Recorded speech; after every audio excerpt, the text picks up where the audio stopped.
Donc, nous nous rassemblons aujourd'hui, le 31 mai, veille d'un jour, le 1er juin, compliqué, fatidique pour beaucoup de familles, puisque c'est la reprise, la possibilité pour les bailleurs de procéder à des expulsions. Après les fortes mobilisations de fin mars, dans toute l'Europe et dans 31 villes en France, la fin de la trêve hivernale arrive donc. Le cauchemar de l'expulsion manu militari par la police va cette année frapper aux portes de 30 000 familles, c'est ce qui est annoncé au plan national, 2 fois plus qu'en 2018, parmi lesquelles beaucoup sont prioritaires d'ALLO mais n'ont pas eu de proposition.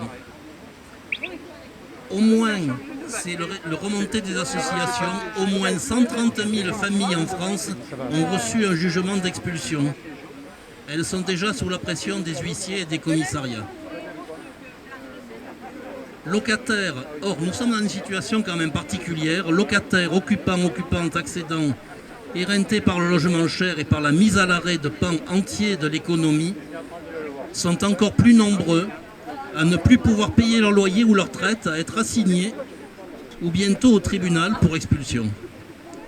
Le 1er juin, c'est aussi la remise à la rue de dizaines de milliers de sans-abri, hébergés dans des foyers ou des hôtels pendant l'hiver, sans compter ceux qui sont déjà dans la rue, en violation des lois qui mettent en place le droit à l'hébergement jusqu'au relogement.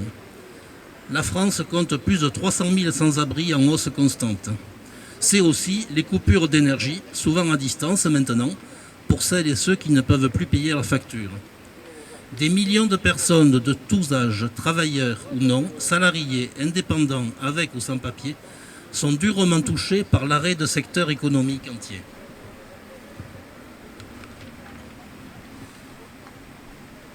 Beaucoup ont épuisé leurs économies. Merci. Lorsqu'elles et ils en avaient, ont emprunté à droite à gauche, font appel à la solidarité alimentaire afin de payer leur loyer ou leur traite. Pendant ce temps, tout au long de la crise sanitaire, les milliardaires, les milieux de l'immobilier ont continué à s'enrichir. Le gouvernement s'est encore et encore attaqué aux droits des précaires, des chômeurs et aux migrants, à notre protection sociale et à nos libertés pour mieux nous bâillonner. Dans le domaine du logement, il a baissé les APL, il a réduit les aides à la construction de logements sociaux depuis des années, encouragé la spéculation immobilière, y compris dans les quartiers populaires, réprimé les campements, sanctionner les occupants sans titre de locaux vacants et de terrains, les squatteurs, les habitants de bidonvilles ou d'habitats alternatifs. Face à la crise du logement aggravée par la crise sanitaire, le gouvernement n'a pris aucune mesure réelle pour prévenir la catastrophe annoncée de la fin de la trêve hivernale de 2021, en attendant celle de 2022.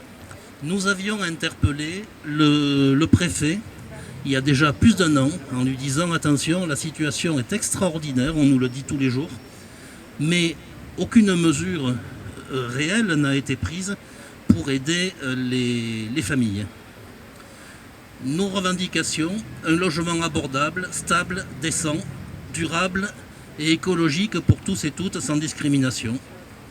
Deuxièmement, l'arrêt des expulsions et des procédures, l'effacement des dettes de loyer, pas de remise à la rue des sans-abri ni de coupure d'énergie. Troisièmement, revalorisation des APL et annulation des réformes sur le gel des APL. Alors comment ne terminer cette intervention sans parler Merci encore. Quelques mots à la fin quand même pour parler de la situation particulière dans le Var.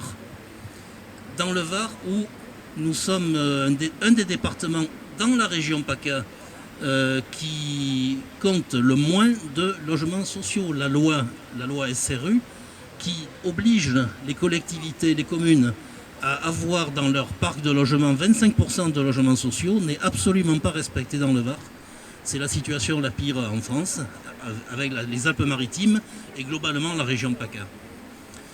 Dans notre département, les services de l'État signalent qu'il y a 32 000 demandes de logements sociaux. Sur la seule métropole de Toulon, Ils ont chiffré le besoin de construction logement neuf à 3000 par an. Une info, nous étions présents lors d'un récent conseil de concertation locative de Toulon Habitat. Toulon Habitat qui se présente comme le principal bailleur social de la métropole de Toulon. Donc, besoin de 3000 logements par an. Et Toulon Habitat vient d'adopter son plan pour les 5 ans à venir. Et son projet, c'est 100 logements par an. C'est un scandale. Les mêmes qui écrivent « il en faut 3000 » qui disent « nous décidons d'en faire 100 ». Donc, quelque part, les choses ne sont pas prêtes de s'améliorer s'il n'y a pas d'action. Deuxième particularité dans le Var, la revendication d'appliquer la loi SRU. Et je pense que le préfet qui en a les moyens, il ne l'a pas fait jusqu'ici, mais la loi lui donne les moyens d'imposer des HLM de partout, de se substituer aux bailleurs dans le cas où la loi n'est pas respectée. Donc quelque part, c'est un point qu'il faut à nouveau rappeler au préfet.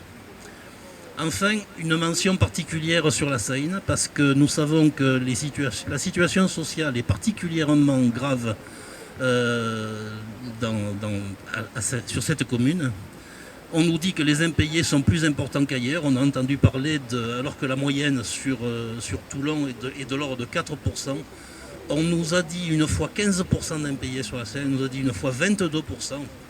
Peu importe quelle est la vérité, la réalité. Mais quelque part, la situation est encore plus grave et les mesures d'expulsion vont sans doute peser plus qu'ailleurs encore. Alors c'est à voir, mais de toute façon, nous, pour ce qui nous concerne, nous affirmons avec force que ce n'est pas aux locataires de payer des situations qui leur ont été imposées, quelle que soit l'origine de ces situations. Alors quand je dis nous, je me présente André Chenet, je suis responsable de Ndecosa CGT Information Défense des consommateurs salariés, association créée par la CGT il y a de ça 40 ans, et qui suit les questions de logement et particulièrement de logement social, mais pas que. Et nous avons invité à ce rassemblement d'aujourd'hui les associations et organisations syndicales avec le soutien de partis politiques. Je vais citer tout le monde qui avait été à nos côtés, on était tous ensemble réunis pour la même initiative contre les expulsions et pour le logement pas cher. C'était fin mars, c'était un mouvement, c'était une journée européenne, il n'y avait pas qu'en France, c'était dans 31 pays d'Europe. Donc les signataires, c'est par ordre alphabétique, ATTAC, Var, le CATEX collectif anti-expulsion, l'Union départementale CGT, la Confédération nationale du logement Var, le DAL de Toulon, le DAL droit au logement de la Seine, la FSU du Var, Ndecosa CGT, donc, la Ligue des droits de l'homme Toulon-La Seine, qui sont présents ici aussi, tous. Solidaire 83 avait fait part de son accord. Et l'Union de défense des locataires, UDEL, qui est une association affiliée à Ndecosa. Le soutien des partis politiques, c'était les Insoumis du Var, le NPA Var, le PCF Var et Europe Écologie Les Verts Var. Voilà donc ceux qui ont été contactés. Tous n'ont pas... Nous avons été dans des délais un peu contraints. Tous n'ont pas pu répondre s'ils étaient présents. Enfin, j'ai reconnu beaucoup de monde. Et moi, ce que je propose, c'est que si quelques-uns veulent prendre et dire quelques mots ensuite,